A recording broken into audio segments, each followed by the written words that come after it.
Hello अस्सलाम वालेकुम दोस्तों। तो यार क्या हाल है। आज की इस वीडियो में हम कॉजुअल एक्सप्लेनेशन के रिगार्डिंग डिस्कशन करेंगे। ठीक है, तो जानते हैं सबसे पहले कि ये होता क्या है। So these are the statements that consist of one or more causes contribute to one or more affects. ठीक है, सो ये वो स्टेटमेंट्स या ये वो पैसेजेस होते हैं जहाँ पे ऑथर या जिसके अंदर जो है ये एक से ज़्यादा कॉजेज होते हैं, या एक भी कॉज हो सकता है या काफ़ी ज़्यादा कॉज मेंशन हो सकते हैं, जो कि फर्दर एक अफेक्ट को डिस्क्राइब करें या उसके उसकी रीजनिंग करें।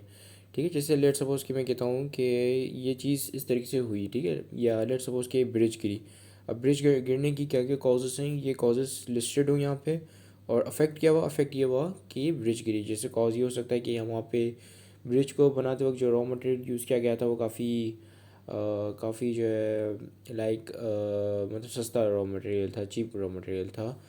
पहला, ठीक है, पहला कॉज। दूसरा कॉज कि वहाँ पे हेवी रेनफॉल हुई। ठीक है, तीसरा कॉज कि वहाँ पे काफ़ी ज़्यादा लोग जो है उसको मतलब मिसयूज़ करते थे, उसकी सही तरीके से प्रॉपर मेंटेनेंस नहीं थी। ठीक है, सो ये तीसरा कॉज। तो ये इन तीनों कॉजेज़ का क्या इफेक्ट है कि वो ब्रिज कोलैप्स कर गई। ठीक है, सो ये क्या, ये अफेक्ट है ब्रिज का कोलैप्स कर जाना है, दिस इज़ द अफेक्ट। और क्या क्या रीजंस थे जिसकी वजह से कोलैप्स कर गई, दिस इज़ द कॉजेज़। ठीक है, सो कॉजल एक्सप्लेनेशन में ये होता है कि वहाँ पे एक तमाम कॉजेज़ होती हैं। ऑथर ने जो है तमाम कॉजेज़ को डिस्क्राइब किया हुआ होता है किसी एक या एक से ज़्यादा अफेक्ट की रीजनिंग के लिए। ठीक है, कि वो अफेक्ट क्यों आया, उसके पीछे क्या कॉजेज़ थी। ठीक है, सो उन कॉजेज़ को एक्सप्लेन करना, that is the causal explanation. ठीक है, फिर आगे है आपके पास, it is not an argument, so it may not contain premises but it can be use as a premise और कंक्लूजन इन एन आर्ग्यूमेंट। अब यहाँ पे जो कंक्लूजन की बात हो रही है वो इंटरमीडिएट कंक्लूजन की बात हो रही है,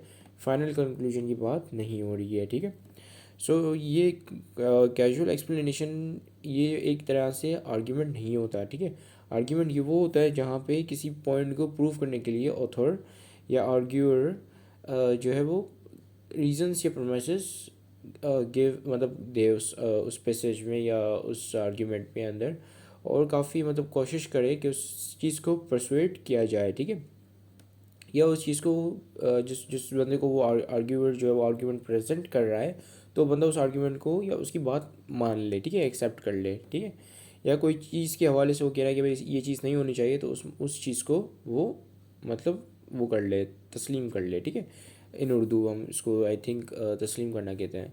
ठीक है, अच्छा, तो ये बेसिकली प्रमाइस बन सकता है, लेकिन इसके अंदर प्रमाइसेस वगैरह नहीं होती। ठीक है, कैजुअल एक्सप्लेनेशन एक तरह से प्रमाइस या कंक्लूजन, इंटरमीडिएट कंक्लूजन बन सकता है, लेकिन इसके अंदर प्रमाइसेस नहीं होंगी, इसके अंदर कॉजेस होंगे। ठीक है, सिर्फ सो जिस यहाँ पे कुछ इंडिकेटर्स हैं जो कि आपको फिगर मतलब ढूंढने में हेल्प आउट कर सकते हैं। जैसे एज अ रिज़ल्ट, ठीक है, एज अ रिज़ल्ट के बाद कोई चीज़ लिखी हुई हो, तो वो जो है एक तरीके से आपका काजुअल एक्सप्लेनेशन होगा। ठीक है, leads to due to which thereby. ठीक है, अब ये देखो, ये इंडिकेटर जो है वो एक प्रमाइस के भी इंडिकेटर हो सकते हैं। ठीक है, ये जो इंडिकेटर्स यहाँ पे लिस्टेड है, लेकिन मेन फ़र्क एक प्रमाइस और एक या एक आर्ग्यूमेंट या एक एक्सप्लेनेशन का यही होता है कि एक्सप्लेनेशन में कोई फैक्ट यूनिवर्सल एक्सेप्टेड फैक्ट बताया जाता है, फिर आगे उसके ही एक्सप्लेनेशन बताई जाती हैं। ठीक है, और जैसे अगर कैजुअल एक्सप्लेनेशन है तो किसी कोई अफेक्ट बताया जाएगा, और आगे जो है